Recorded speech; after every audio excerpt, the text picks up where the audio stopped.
Beneath the surface of every human being lies a vast psychological landscape, mysterious, complex, and often ignored. Within this inner world lies the shadow, the part of the psyche that carries everything we have rejected, suppressed, or denied about ourselves. It is made of the traits we were told were unacceptable, the impulses we were taught to fear, and the emotions we buried because they didn't fit the image we wanted the world to see. The shadow is not inherently evil. It is simply the hidden part of the whole self. Yet, when left unacknowledged, it begins to rebel in subtle and unexpected ways, often manifesting as sudden hatred toward others.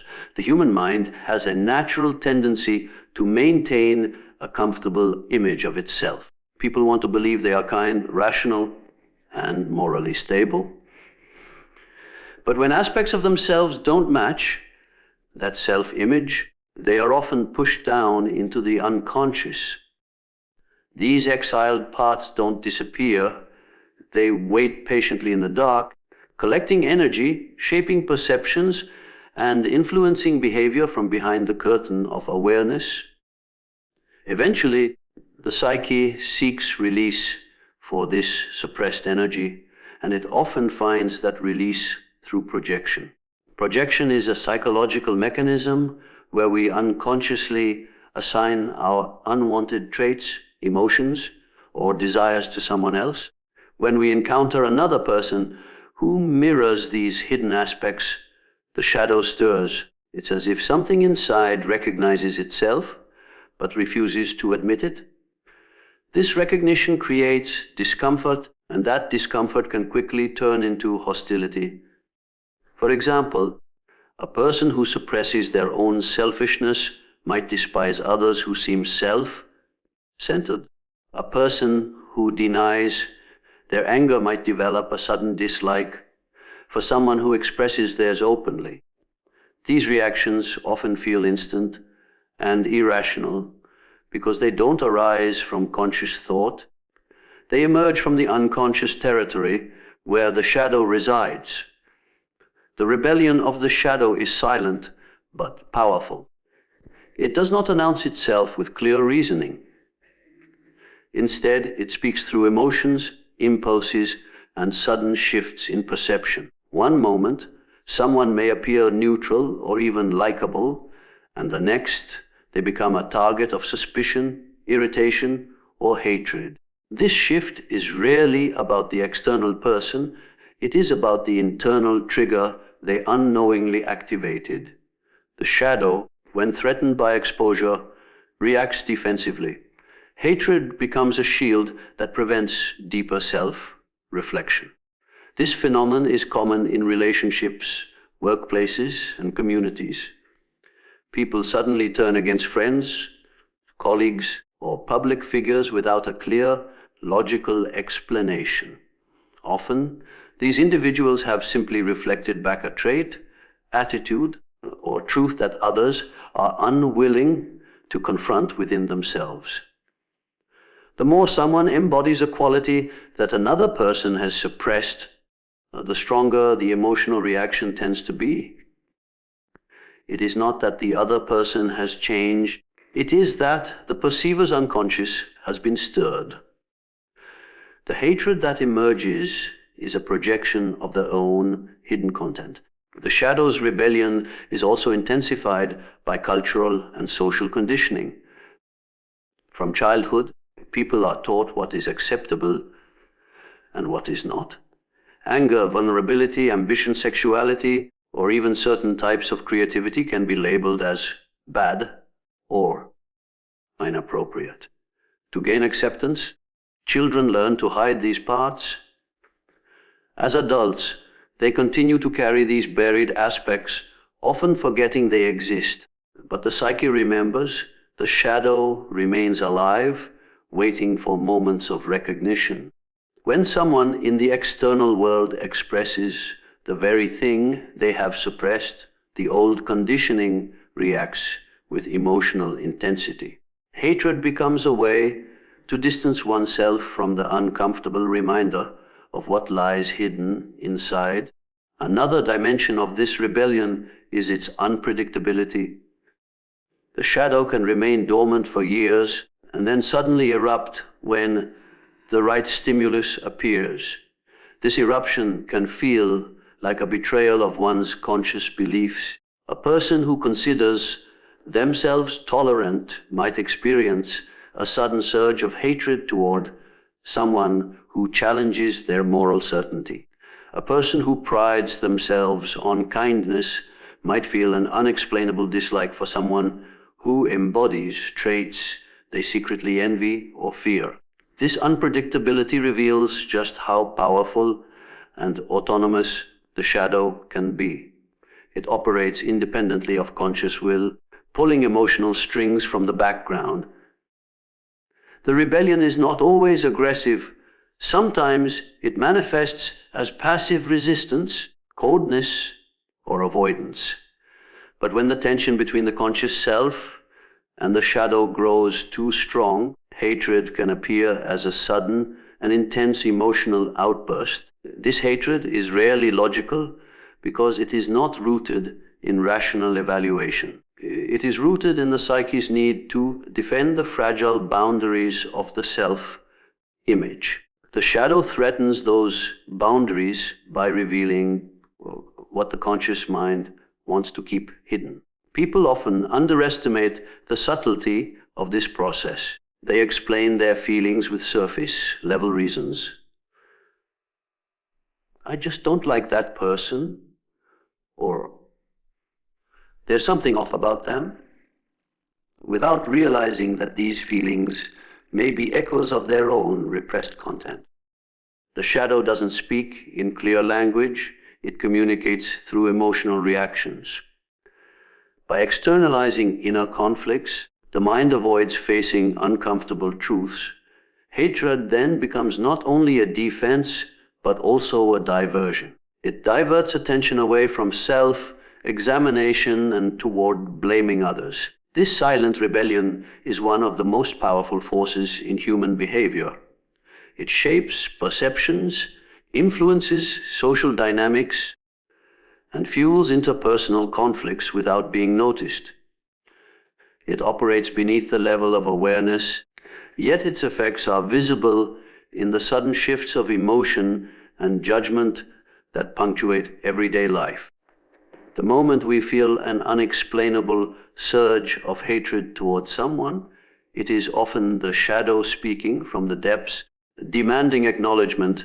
Even if the conscious mind refuses to listen, beneath the surface of every human interaction lies a complex web of personal histories, unhealed wounds, and unresolved emotions.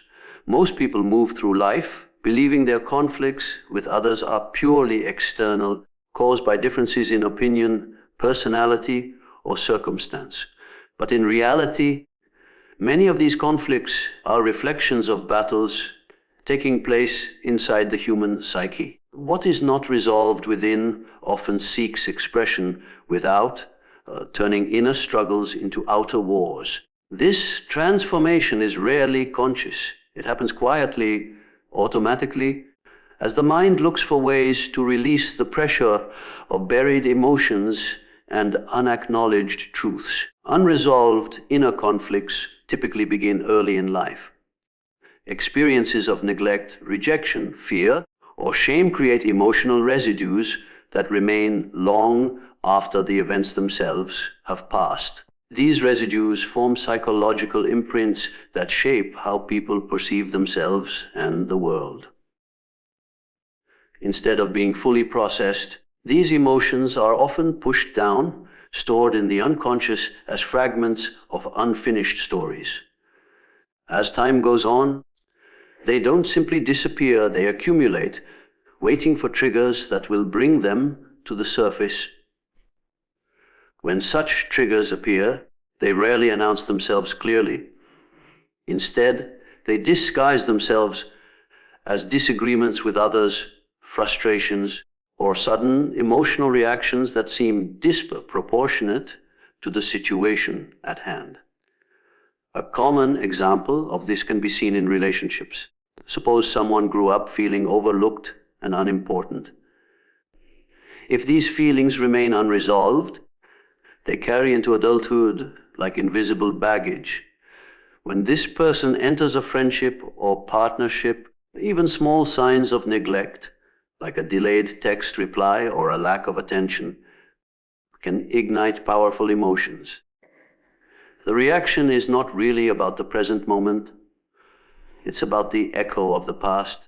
The unconscious mind links the present trigger to the original wound, and the emotional intensity of that wound floods back into awareness.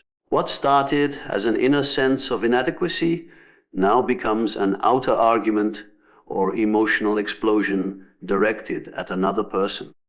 These inner conflicts are often contradictory, creating a sense of inner tension that seeks resolution. A person may consciously believe they are confident and deserving of love, yet unconsciously carry feelings of worthlessness. Another may value peace and harmony while secretly harboring resentment and anger they've never expressed. Such contradictions create an emotional pressure cooker, and like any system under pressure, the psyche looks for a way to release it. One of the easiest ways to do so is through external conflict. When the tension becomes too great to contain, it projects outward, and the individual begins to interpret others' actions through the lens of their inner turmoil. Projection plays a key role in this process. When unresolved feelings are too uncomfortable to face internally, the mind unconsciously attributes them to someone else. If a person carries unacknowledged anger, they might perceive others as being aggressive. If they suppress feelings of envy, they may view others as boastful or arrogant. The external world becomes a mirror reflecting the contents of the unconscious. This mirror effect can be destabilizing because the individual often doesn't recognize that they are seeing their own unresolved material. Instead, they genuinely believe the source of their emotional reaction lies outside of them in the behavior of others. This misunderstanding is what turns personal emotional conflicts into interpersonal battles. Unresolved inner conflicts also shape group dynamics and even larger social structures. Communities, workplaces, and nations are often arenas where collective psychological tensions are played out. People unconsciously gravitate toward groups or leaders who mirror their own unhealed emotions. Collective fears, insecurities, and desires are projected onto others, creating scapegoats and enemies. History is full of examples where unresolved cultural or national traumas have been externalized, leading to conflict, division, and war. On an individual level, the same mechanism operates in everyday life on a smaller but equally potent scale. Another dimension of this process involves identity. People construct identities based on conscious values and beliefs, but unresolved inner conflicts can undermine these identities from within. For example, someone who sees themselves as compassionate may harbor suppressed anger toward those who once hurt them. When they encounter someone who unintentionally reminds them of those past figures, their suppressed anger surfaces and they lash out. This reaction feels justified in the moment, but it is actually an internal struggle projected outward. The identity of compassion clashes with the buried resentment, and the battlefield becomes the relationship with another person. Emotional triggers are the key indicators that unresolved inner conflicts are at work. A trigger is not merely something irritating, it's a psychological alarm. It signals that something within has been touched, often something old and unfinished. People often respond to triggers defensively, attacking or withdrawing without pausing to examine why they reacted so strongly. The trigger becomes the spark that lights the fuse of stored emotional material. Once the explosion happens, the person may rationalize their reaction by blaming others, believing the conflict was caused externally. In truth, the outer conflict is merely a reflection of the inner one. These dynamics are further complicated by the ego's role. The ego, seeking stability and control, resists acknowledging unresolved inner conflicts because doing so threatens its carefully maintained self-image. It is easier to blame others than to confront painful emotions or contradictions within oneself. This resistance creates a cycle where inner conflicts remain hidden, but their effects continue to manifest outwardly. Every unresolved emotion seeks expression, and if it cannot be expressed consciously, it will find unconscious pathways, often through conflict with others. In families, these patterns can repeat across generations. Unresolved emotional wounds are passed down not through genetics, but through behavior, communication patterns, and emotional energy. A parent who carries unhealed anger may unconsciously create an environment of tension that their children absorb. Those children grow up carrying similar conflicts, which then play out in their adult relationships. Without awareness, these cycles continue indefinitely, turning personal struggles into shared, collective patterns of conflict. The outer wars people experience are often far less about the visible disagreements and far more about the invisible emotional landscapes they carry within. Every sharp reaction, every intense argument, every sudden surge of hostility has roots that go deeper than the moment itself. These roots are planted in memories, beliefs, and emotional experiences that were never fully processed. By the time these conflicts surface in interpersonal dynamics, they have already been brewing internally for years, shaping perceptions and influencing behaviors from the shadows of the mind. At the core of human psychology lies the ego, a fragile yet powerful structure built to maintain a sense of identity, stability, and control. It is the psychological framework through which people interpret the world, define who they are, and protect themselves from chaos.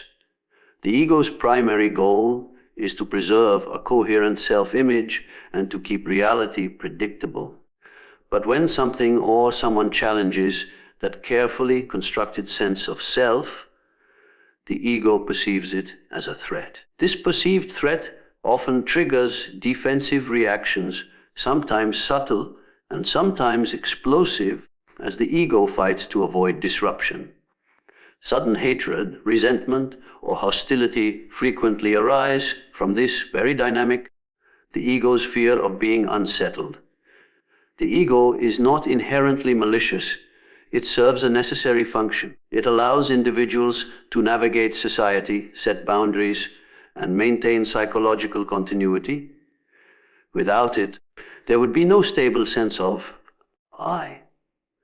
But the ego is also inherently insecure because it is built on selective narratives, stories people tell themselves about who they are. These narratives often leave out contradictory traits, uncomfortable truths, and unresolved emotions.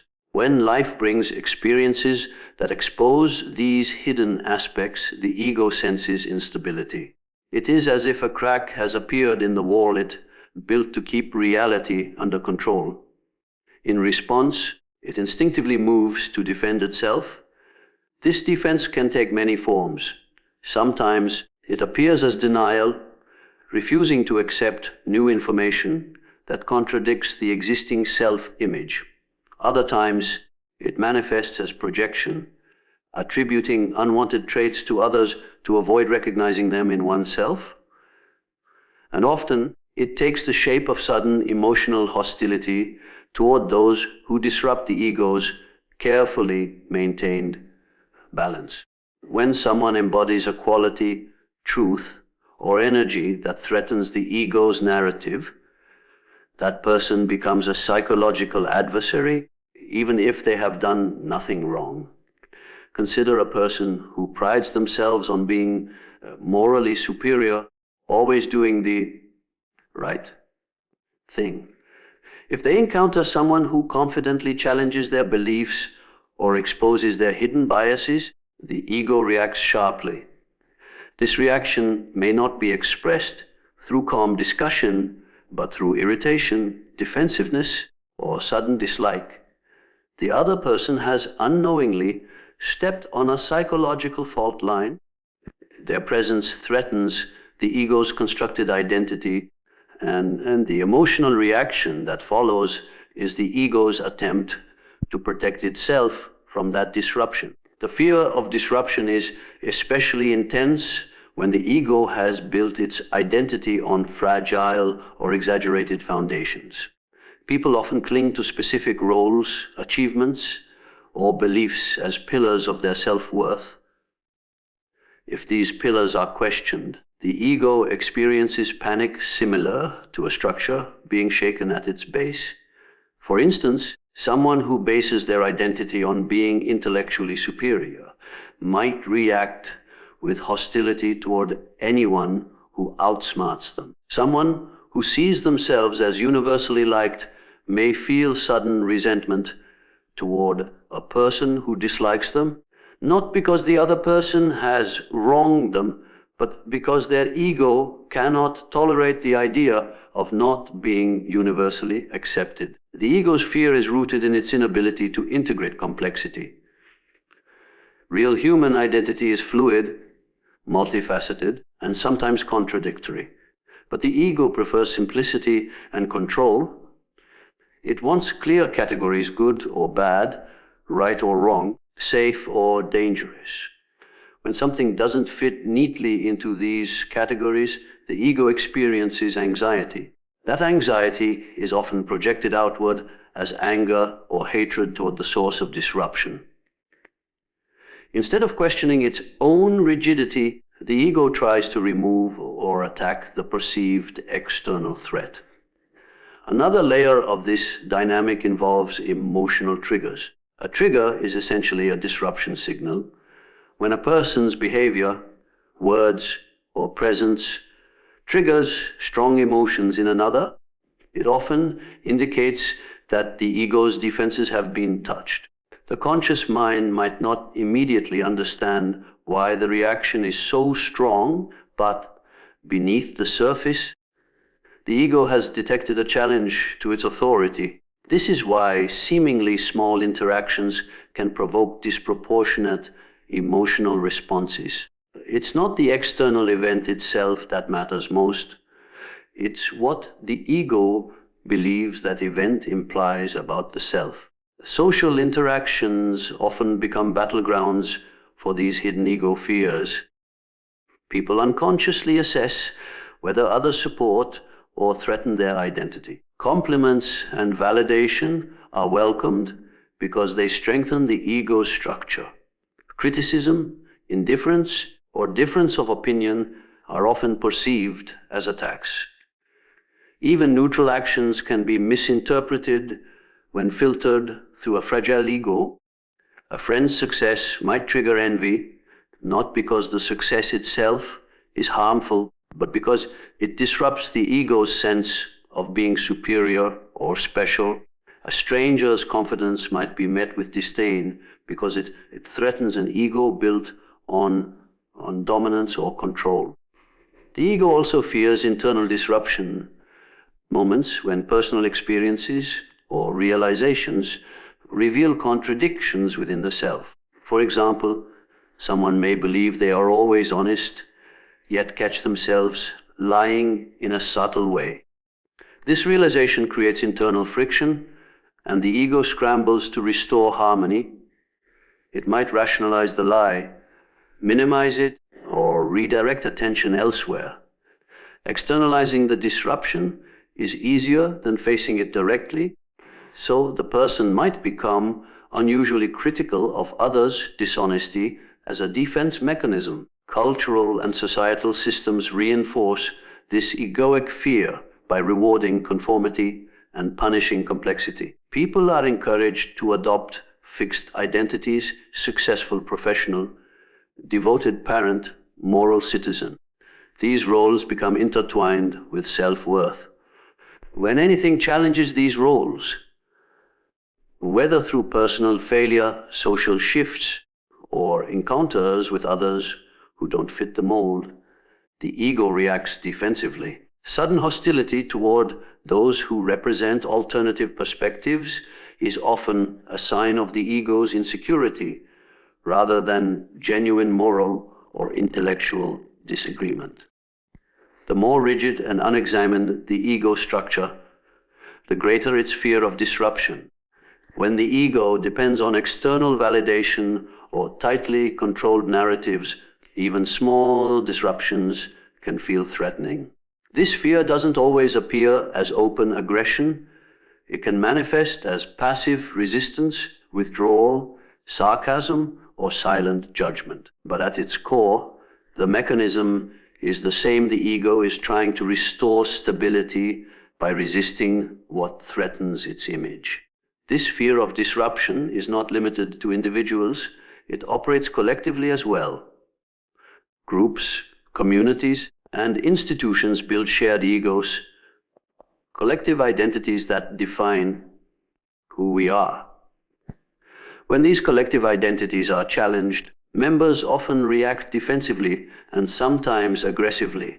Outsiders who question norms or reveal hidden flaws become targets, not because they are inherently dangerous, but because they threaten the collective ego's sense of security. In everyday life, this dynamic explains many sudden emotional shifts. A conversation that begins peacefully can escalate without clear reason because something in the dialogue has touched an ego boundary. A person may dislike someone they've just met because that individual's presence evokes insecurities they didn't know existed. These reactions are rarely about the other person themselves. They are about the ego's deep desire to remain unshaken, to keep the self-image intact, and to avoid facing uncomfortable truths that could destabilize its structure. Human interaction is far more complex than words, gestures, or surface-level behaviors. Beneath the visible layer of communication, there exists a subtle realm of psychological and emotional exchanges that shape how people feel and react to one another. These are the unseen energy exchanges, invisible currents of emotion and tension, and unconscious patterns constantly flowing between individuals. People often underestimate the power of these exchanges because they cannot be measured with instruments or easily observed, yet their influence is profound. They shape first impressions, emotional reactions, and the atmosphere of interactions, often without anyone realizing what is truly happening. Every person carries an emotional and psychological field built from their thoughts, feelings, beliefs, and unconscious material. This field is like an invisible atmosphere that surrounds them, influencing others and being influenced in return. When two people meet, these fields interact before a single word is spoken. A sudden feeling of comfort, tension, irritation, or attraction can arise instantly, not because of rational analysis, but because of these subtle exchanges. It is why someone might walk into a room and immediately sense a shift in mood, or why a person can feel drained or uplifted after spending time with certain individuals. The exchange is silent but powerful, operating beneath conscious awareness. Unseen energy exchanges often occur through emotional resonance. Emotions are contagious, not just psychologically, but energetically. When someone is anxious, others can pick up on that anxiety and begin to feel unsettled without knowing why. When someone radiates confidence and calm, those around them may feel more at ease. This resonance happens because human beings are highly sensitive to nonverbal cues, microexpressions, vocal tones, and physiological signals, many of which are processed unconsciously. But it's not only about perception, it's also about projection and reception. Each person emits emotional energy and simultaneously absorbs the emotional energy of others, creating a feedback loop that shapes the dynamic between them. In moments of intense emotion, these exchanges become even more pronounced. For example, in arguments, both individuals often mirror each other's energy unconsciously. One person's defensiveness amplifies the other's anger, and that anger, in turn, fuels more defensiveness, creating a spiraling loop of emotional escalation. Even if neither person fully understands why the conflict feels so charged, their emotional fields are colliding beneath the surface. In supportive relationships, the opposite occurs. When one person radiates warmth and understanding, the other often responds with openness and trust. The energy flows in a way that fosters connection rather than division. These exchanges are especially noticeable in groups. A single individual's emotional state can subtly influence the collective atmosphere. If someone enters a meeting filled with unspoken frustration, their tension can ripple through the room, shifting everyone's mood. Conversely, a person who carries calm, grounded energy can stabilize an unsettled group. This is why some people are described as having a commanding presence or positive energy. Their internal state projects outward, affecting others on levels that go beyond conscious communication. People often intuitively pick up on these cues and adjust their own internal states accordingly, even if they cannot explain why. Unseen energy exchanges are also closely tied to unconscious triggers. Sometimes a person's mere presence can activate unresolved emotions in someone else. This happens because the emotional field they carry resonates with hidden aspects of the other person's psyche.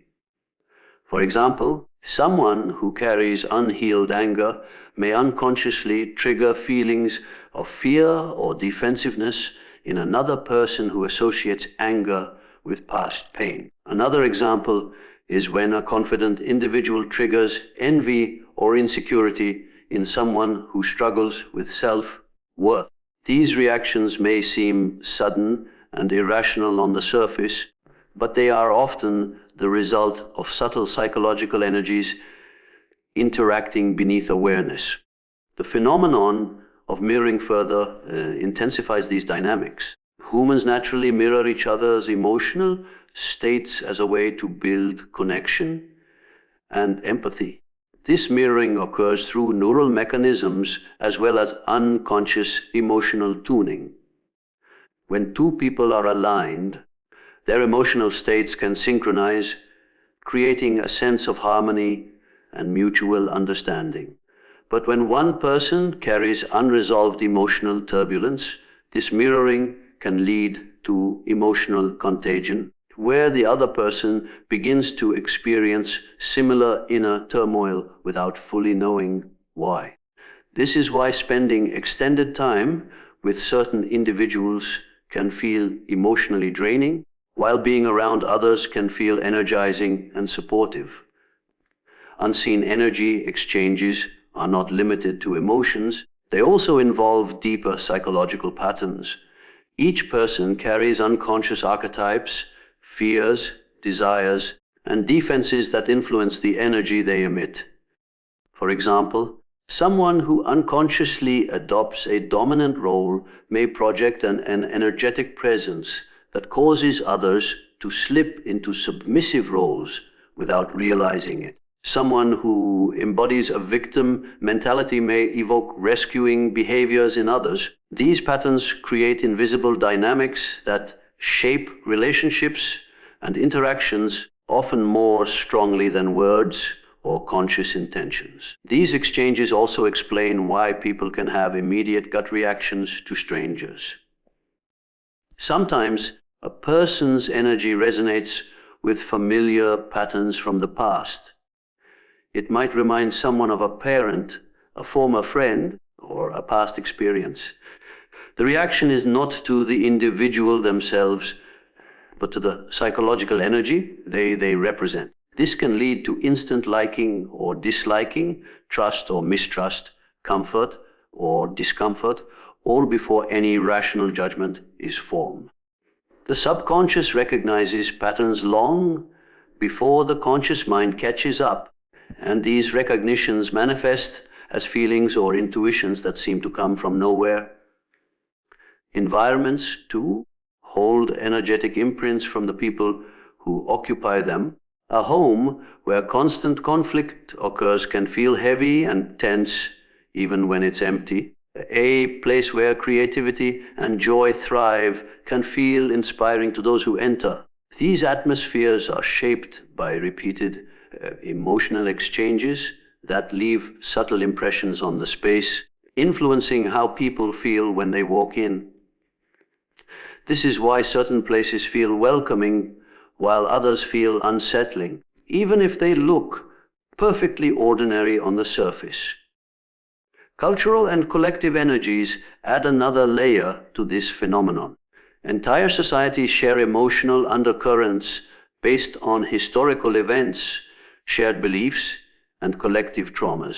When individuals interact within these cultural contexts, their personal energy fields are influenced by collective ones, often amplifying certain emotional themes. A society with a history of fear or suppression may foster widespread anxiety that individuals unconsciously absorb and reproduce in their interactions. The subtlety of unseen energy exchanges makes them easy to ignore, but their impact is undeniable. Many interpersonal misunderstandings, sudden emotional reactions, and inexplicable tensions stem not from the content of interactions, but from these invisible energetic dynamics. By the time people consciously register their emotions, the exchange has already occurred at a deeper level, shaping the tone and direction of the interaction in ways that often remain unnoticed. Hatred is often viewed as a purely negative emotion, something to suppress, control, or avoid. It is seen as destructive, corrosive, and dangerous. But beneath its intense surface, hatred carries valuable psychological information. It is not just a reaction to external events, it is a messenger from the deeper layers of the psyche. It reveals hidden wounds, unacknowledged fears, buried insecurities, and unresolved inner conflicts. When hatred arises suddenly or intensely, it is often pointing toward something significant within, something that demands attention, even if the conscious mind tries to ignore it. Emotions exist to communicate inner states, and hatred is no exception. While softer emotions like sadness or empathy are easier to accept, hatred tends to feel overwhelming because it shakes the sense of self. People often judge themselves harshly for feeling it, or they project it outward, assuming it is entirely caused by someone else's actions. But hatred is rarely simple. It usually has layers. A surface layer that reacts to a specific trigger, and a deeper layer that holds the real message. The deeper layer often relates to personal vulnerabilities, unmet needs, or unresolved experiences that have been pushed into the unconscious. One of the most common messages hidden within hatred is unhealed pain. Hatred often grows around emotional wounds like scar tissue. If someone has experienced betrayal, injustice, neglect, or humiliation in the past, those experiences leave psychological imprints. When new situations resemble the original wound, even subtly, the old emotions can surge to the surface. The hatred may appear directed at a current person or event, but it is actually the psyche's way of signaling that something from the past has been touched. For example, a person who was constantly dismissed as a child may feel sudden hatred towards someone who ignores their opinion. The intensity of the hatred is not about the present conversation alone. It is about the buried pain demanding acknowledgement. Another message that hatred can deliver involves identity and boundaries. Hatred sometimes emerges when something threatens a person's sense of self or violates their psychological boundaries. If someone challenges a deeply held belief, exposes hypocrisy, or pushes against unspoken emotional walls, the ego reacts defensively, and hatred can flare up as a form of protection. The hatred in these cases is not inherently malicious. It is a signal that the psyche feels endangered or destabilized. Rather than simply condemning the hatred, one can look at what identity or boundary is being defended so fiercely and why it feels so vulnerable. Hatred can also highlight shadow aspects, those parts of ourselves we prefer not to see. People often hate in others what they repress in themselves. A person who denies their own ambition might despise someone who is openly driven. Someone who suppresses their anger might hate those who express theirs freely. These reactions are projections. The hated trait exists within, but because it doesn't fit the conscious self-image, it is pushed outward and fought against in others. In this sense, hatred is a mirror held up by the unconscious, showing aspects of the self that have been disowned. The hatred is the messenger that says, "Look here, there is something within you that you have not faced." In some cases, hatred acts as a signal of powerlessness or fear. When people feel powerless to change something or deeply afraid of a perceived threat, hatred can emerge as a compensatory reaction. It provides a sense of strength and clarity in situations where vulnerability feels intolerable. For example, hatred toward a group, idea, or individual can give a person a false sense of control in the face of insecurity. The message here is not that the hatred is justified, but that it is revealing an underlying fear or sense of helplessness that has not been fully acknowledged. Hatred also often points to unmet psychological needs. When essential emotional needs, such as belonging, respect, recognition, or safety, are consistently ignored or violated, hatred can grow as a response to that deprivation. It functions as a kind of alarm system indicating that something crucial to one's well-being is being neglected. This is particularly evident in long-term relationships where resentment accumulates slowly. Over time, the buildup of unmet needs can turn into hatred, not because the individuals involved are inherently incompatible, but because the emotional messages have been unheard for too long. The hatred, in this sense, is an urgent signal that something vital requires attention. Hatred's role as a messenger becomes especially clear when emotional reactions seem disproportionate to external events. If someone feels an unusually strong hatred toward a stranger, a minor comment, or a situation that others perceive as neutral, it is a sign that something deeper is being activated. The intensity of the emotion often reflects the depth of the unresolved material beneath it. These moments provide opportunities for self-inquiry. Instead of immediately acting on the hatred or repressing it, one can examine what inner themes are being touched. Often, the hatred points toward areas of personal growth, healing, or self-awareness that have been avoided. Another important aspect of hatred as a messenger involves collective and cultural layers. Individuals do not only carry personal psychological material, they also absorb cultural narratives, family patterns, and collective emotions. Hatred can sometimes arise from inherited beliefs or collective wounds rather than personal experiences. For instance, people may feel animosity toward groups they have never personally interacted with due to cultural conditioning. In these cases, the hatred reveals how deeply collective stories and historical traumas can shape individual emotions. The messenger is pointing toward cultural shadows that need to be examined collectively, not just individually. It is also crucial to recognize that hatred can serve as a defense against vulnerability. Vulnerable emotions such as sadness, shame, fear, or longing can be difficult to face. Hatred, with its intensity and outward focus, can temporarily cover these softer emotions, making a person feel less exposed. For example, after experiencing rejection, someone might turn their pain into hatred toward the person who rejected them. The hatred acts as a shield, protecting them from fully feeling the underlying hurt. In such cases, the message of hatred is to look beneath its surface to find the vulnerable emotions it is concealing.